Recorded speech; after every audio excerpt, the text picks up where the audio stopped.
Donc je vous propose de passer à une série de témoignages. Je demande à Roger Guenry, à Elena Maximin, à Thierry Verdier et à Mathilde Viennot de rejoindre l'estrade. On va commencer donc série de témoignages par Roger Guenry, qui, là je crois, d'abord parce que c'est le premier président de PSE, un rôle important comme je l'ai rappelé ce matin. Donc j'en ai appris beaucoup sur Daniel aujourd'hui, et ça m'a renforcé dans l'idée qu'il était une personnalité exceptionnelle. Moi je vais dire quelques mots de ma relation avec lui, et de quelques souvenirs que j'en garde. Alors la première évidence, c'est que nous ne sommes pas tout à fait de la même génération. Daniel est né 10 ans après moi, de telle sorte que nous sommes plusieurs fois retrouvés sur des mêmes voies, mais à des périodes différentes. Ainsi, le CEPREMAP, dont il est devenu directeur aux abords des années 2000, est l'organisme au sein duquel j'ai commencé ma carrière d'économiste. À vrai dire, mon lieu d'accueil s'appelait en 1967 le CERMAP, avant de se transformer, changeant de nom et de localisation, de la rue de Passy à la rue du Chevaleret, avant de rejoindre le site Jourdan.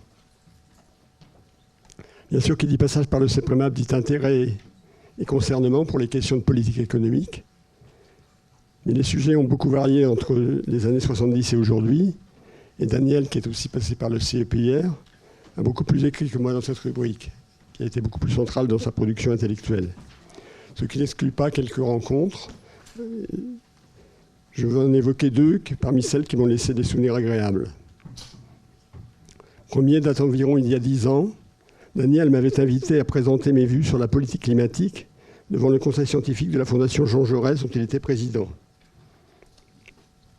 C'est un sujet sur lequel ma réflexion était basée sur un rapport au Conseil d'analyse économique intitulé « Kyoto et l'économie de l'effet de serre », présenté en 2003 à Jean-Paul Raffarin, après qu'une version provisoire ait été présentée à Genèse Jospin. C'est un sujet sur lequel j'ai continué de produire des articles et des ouvrages, donc récemment un ouvrage aux éditions du CEPREMAP qui s'appelle « Pour une politique climatique globale, blocage et ouverture ». Était présent à la réunion auquel je fais allusion Pascal Lamy, qui, si je me souviens bien, venait de quitter ses fonctions à la tête de l'OMC, l'Organisation mondiale du commerce. Je me souviens de la discussion suivant mon argumentaire en soutien de la mise en place de mécanismes d'ajustement aux frontières pour protéger les pays vertueux et éviter la délocalisation des industries soumises aux régulations.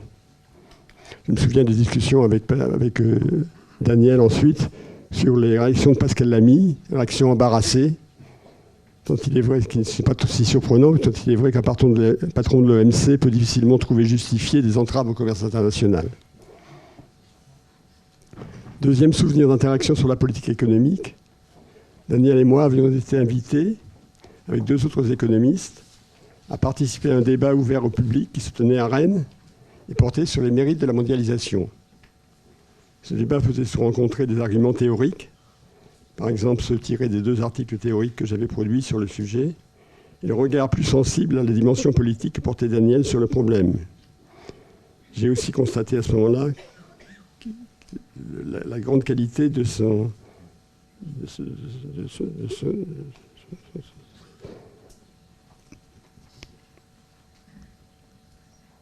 talent pédagogique, qui lui faisait dire à la femme d'un de mes collègues qu'il appréciait ses interventions médiatiques parce qu'elle les comprenait.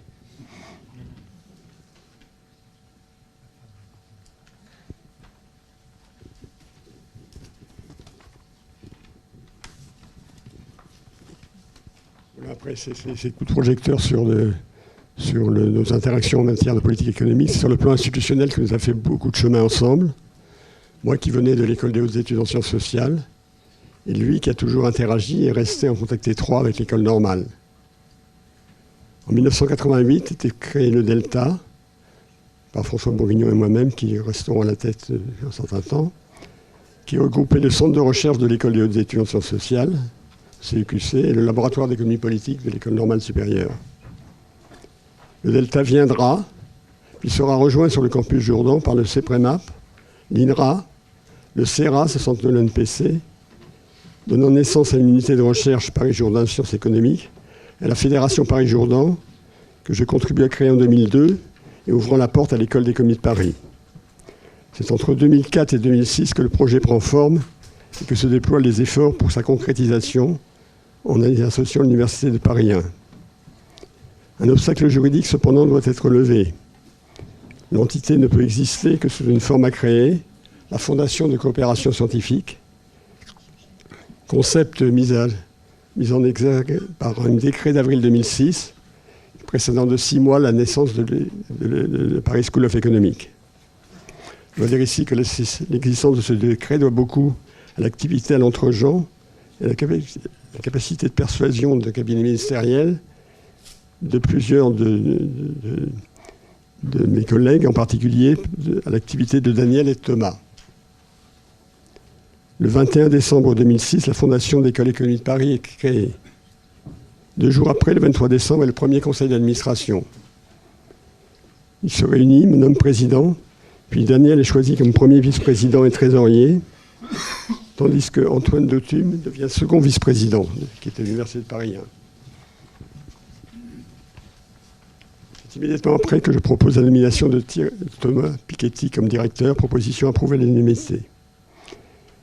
Thomas sera le premier directeur alors que je deviens président du conseil d'administration et que Daniel me seconde comme vice-président. Daniel quittera le CA en 2014 et je quitterai la présidence en 2015. Durant toute cette période, le conseil d'administration semble-t-il bien rempli ses fonctions. Ceci dit, je suis jugé parti. Et Daniel et moi avons travaillé les mains dans la main et avons collaboré efficacement. Il avait repris les rênes il y a 2 ans. Une maladie l'a frappé l'an dernier. Aujourd'hui, c'est le jour d'août où il est décédé, jour de tristesse. Mais l'hommage qui lui est rendu met en évidence une personnalité exceptionnelle. Il avait quelque chose d'unique dans le meilleur sens du terme, comme l'écrit Christophe Chamelet dans le mail qu'il m'a envoyé pour s'excuser de ne pouvoir être présent à cette réunion. Donc je voudrais dire à nouveau mon admiration et mon émotion d'avoir pu pouvoir être intervenu dans le cadre de cette journée d'hommage à Daniel. Merci.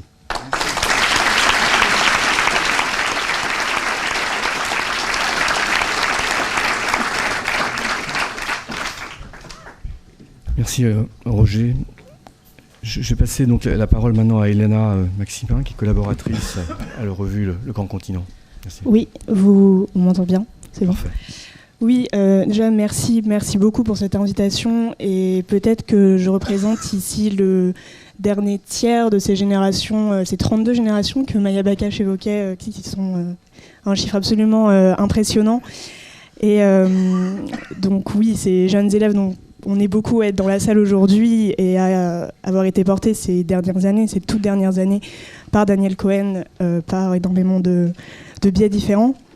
Et pour cela, j'aimerais, pour essayer de décrire cet héritage, ce qui nous a transmis, la transmission a été appuyée dans énormément de témoignages. J'aimerais reprendre la métaphore qu'on a utilisée avec Antoine Lévy, que je salue de l'autre côté de l'Atlantique dans cet article publié dans Le Grand Continent, qui est celle du grand médecin généraliste. Vraiment, Daniel Cohen est un immense généraliste.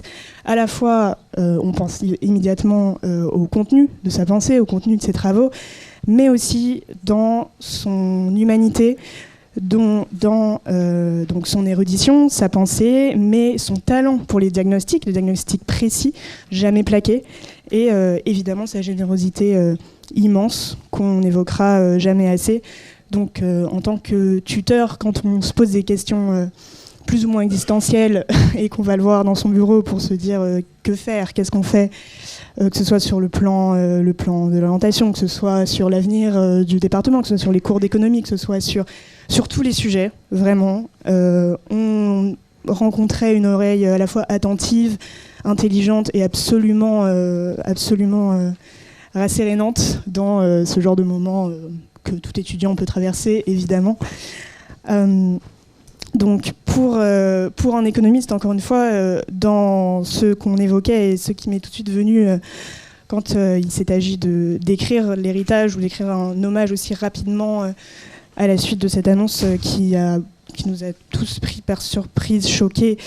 Et ça a été son goût de confronter les idées, les théories aux faits, et surtout de s'émerveiller des contradictions que mettait au jour cet exercice. Et vraiment, ça a été dit par beaucoup d'anciens étudiants ici, mais c'est la chose, je pense, qui frappe dans son enseignement, et notamment pour un enseignant en économie et dans un parcours d'enseignement académique d'économie. C'est-à-dire comprendre, ce que veut tout jeune ou plus ou moins jeune étudiant qui arrive, c'est comprendre, ou du moins parler du monde, des sociétés, de ce qu'on pourrait dire vulgairement des vraies questions, entre guillemets. Donc, pour toutes ces personnes qui arrivaient au département d'économie, vraiment, Daniel Cohen était là pour leur faire déjà un accueil généreux, chaleureux, et surtout s'assurer que l'économie serait fidèle à cette volonté première qu'on a quand on entre dans la salle, qu'on doit choisir son département, et qu'on se dit, bon, ça pourrait être l'économie, ça pourrait être cet outil-là. Donc, ce qui rassure et qui enthousiasme aussi, c'est vraiment son insatiabilité, c'est-à-dire qu'il n'avait aucune peur d'être sur tous les fronts, ce qui s'est vu dans tous ses travaux, et sur les plus grandes questions de notre temps. Et c'est une insatiabilité qui vraiment rassure quand on est tout nouveau, finalement, encore tout jeune, et qu'on voit quelqu'un qui... tout à fait sereinement et avec une aisance absolue, va parler de la transition numérique, de la transition écologique, de la pauvreté, des inégalités sociales, qui sont absolument pas que des questions théoriques, mais des réalités urgentes, bien réelles et absolument immédiates. Et j'ai l'impression de plus en plus, à mesure que les générations s'écoulaient. Donc cela résonne en nous, ça rassure, ça inspire. Et donc surtout quand on est un jeune étudiant fringant, qu'on vient d'arriver, qu'on a encore, en tout cas, cet enthousiasme, et cet enthousiasme aussi propre aux sciences sociales et au fait de considérer qu'on peut puiser dans tout pour essayer de comprendre quelque chose et ensuite éventuellement agir si on peut. Donc il fait vraiment honneur à cet élan premier au lieu de le restreindre. Ça, c'est sûr, ça résonnait complètement en nous. Tout simplement parce qu'il l'a lui-même conservé toute sa vie. Donc vraiment, il nous invite à le conserver, tout simplement par l'exemple en fait. Enfin, vraiment, pas besoin de faire d'efforts. Donc ce qui me frappe aussi quand j'y pense, donc si j'essaie en un mot de résumer sa pensée ou de résumer sa personne, c'est de l'impression, son héritage, c'est le mouvement de sa pensée, le mouvement, évidemment le mouvement physique, voilà, le mouvement physique, c'est-à-dire que quand on se posait des questions, etc. Il y a aussi quelque chose de très chaleureux, et le fait avec les mains, il nous expliquait que tout allait bien aller, de toute façon. Et aussi, surtout, le mouvement si caractéristique de sa pensée. Vraiment, ce serait un défi d'essayer de visualiser, de représenter ce que c'était la pensée de Daniel Cohen, ce que c'est toujours. Et c'est à la fois donc un élan, une énergie absolument folle qui s'arrêtait jamais sur tous les sujets, y compris même les plus prosaïques, d'organisation du département d'éco, de choses, vraiment tout. Et une pensée qui vraiment ne cherchait jamais le confort. Donc brillante, qui donnait toujours à penser, mais qui refusait toujours de s'établir à une seule et unique place, qui vraiment laissait la place à la nouveauté. Et vraiment, c'est cet élan, cette insatiabilité qui se retrouve dans beaucoup de témoignages qu'on a entendus, il me semble, et dans toute la diversité, ce qui a été dit aussi, des projets ou des activités que tout d'un chacun, on a choisi de porter. Et donc prolonger cet élan, cette diversité, je pense que c'est vraiment faire honneur à Daniel Cohen, et c'est ce qui est ressorti dans la plupart des témoignages. Et donc c'est peut-être, pour terminer, je pense, donc ça y est, cette question du mouvement, mais aussi l'idée, je pense, de ne jamais vraiment s'assagir, de refuser un peu de trop s'établir, toujours aller à la recherche des difficultés, et des difficultés donc de diagnostic. Un bon généraliste, un grand généraliste, c'est quelqu'un qui cherche les diagnostics difficiles, mais qui tente de les résoudre très sereinement, de tout faire pour les exposer, les montrer, et avec enthousiasme, avec les mains. Et je pense que ça, on le gardera vraiment toujours. C'est vivant et c'est là après lui. Voilà.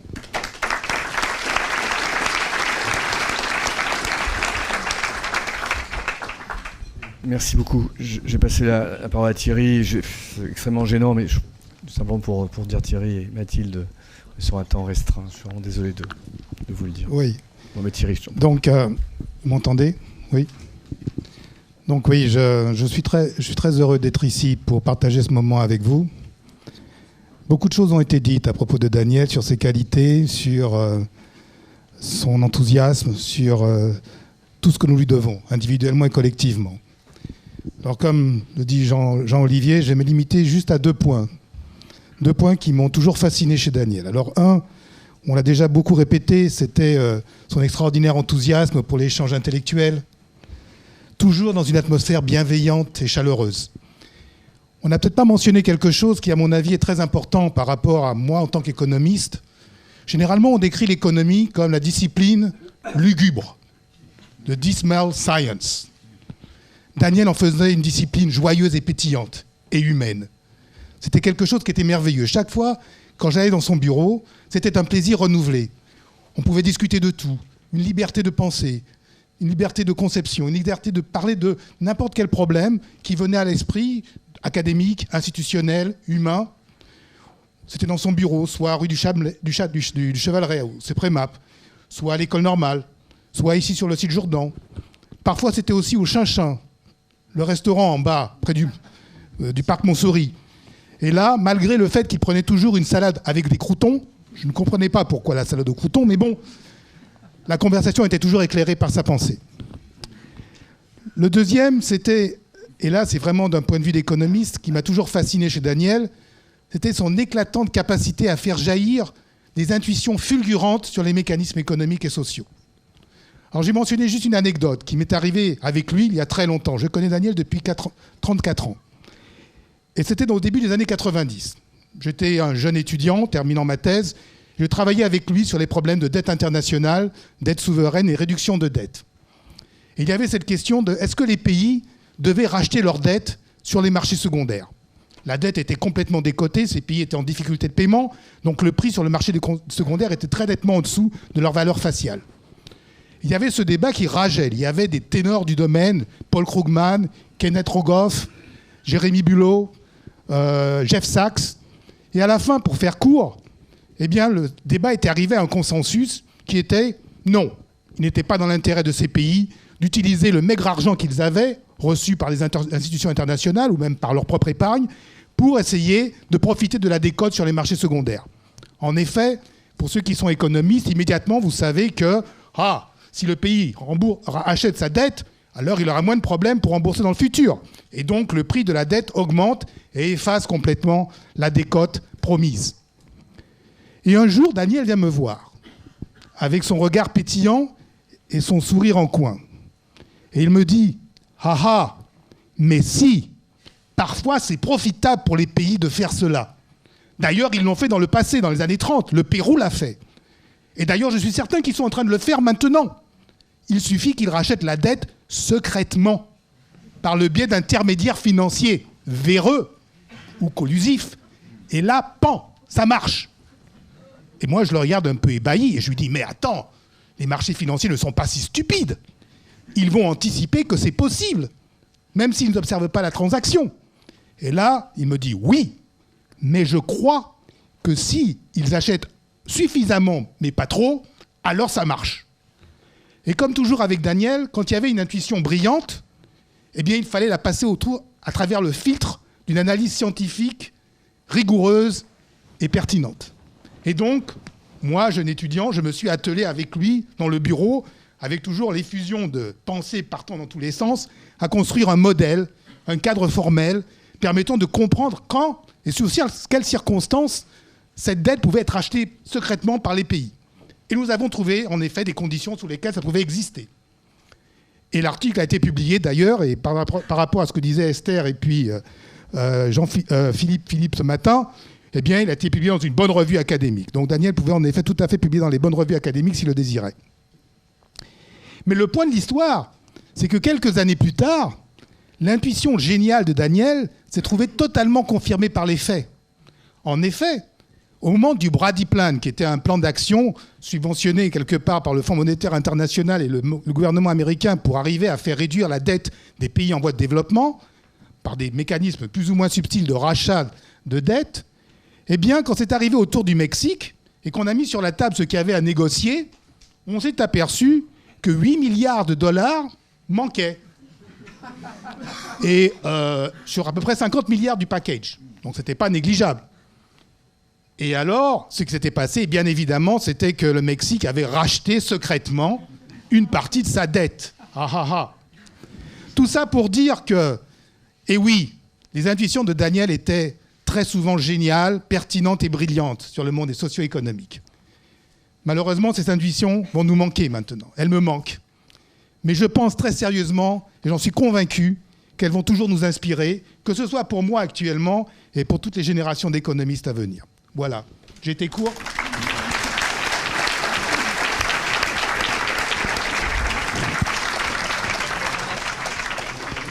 Je crois que tu as été parfait, Thierry. Maintenant, Mathilde Viennot, qui est économiste à France Stratégie.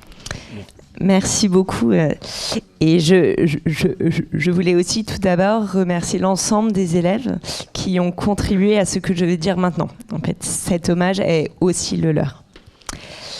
En septembre 2014, alors que j'entamais ma thèse sous la direction de Daniel, nous avons monté avec lui et Laurence le fameux département d'économie de l'école normale. J'avais alors la charge de la direction des études. J'avais 23 ans. Comment faire ? Une option plutôt... Une option... je vais y arriver. Une option audacieuse, était de faire comme Daniel, comme il le faisait avec moi et avec l'ensemble de ses élèves. Prendre un bloc Rhodia sans ligne avec un bic 4 couleurs. Toujours, vous voyez ces élèves. Merci. Prendre le temps pour eux, la restructuration de la dette grecque pourra attendre. Les accueillir pour qu'ils posent leurs questions et en poser finalement 10 fois plus. S'extraire du particulier pour aller vers le général, simplifier sans jamais tricher, être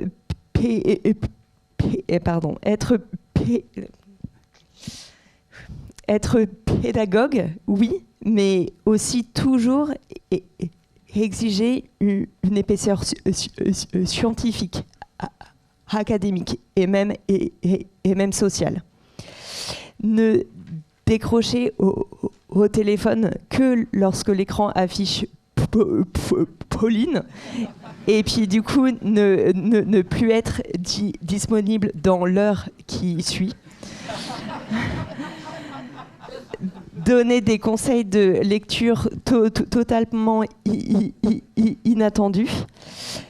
Pousser les élèves à partir, s'ouvrir, à apprendre ailleurs, et puis les voir revenir inéluctablement.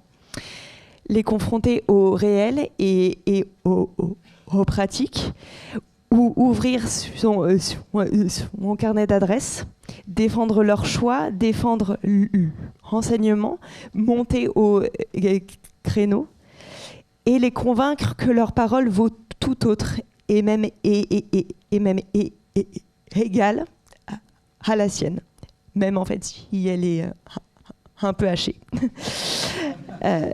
Finalement, c'est peut-être cela, laisser sa trace. Faire de chaque élève qui passe dans son bureau une personne unique qui a trouvé sa propre voie grâce à lui. Puis, entendre chaque année, à la fin du concours, alors, on en aura des bons. Cette année, Mathilde, vous me les choper à la rentrée.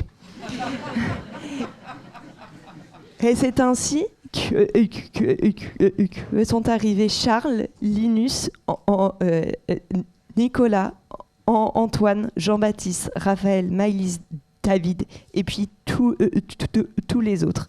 Vous entendrez parler d'eux bientôt.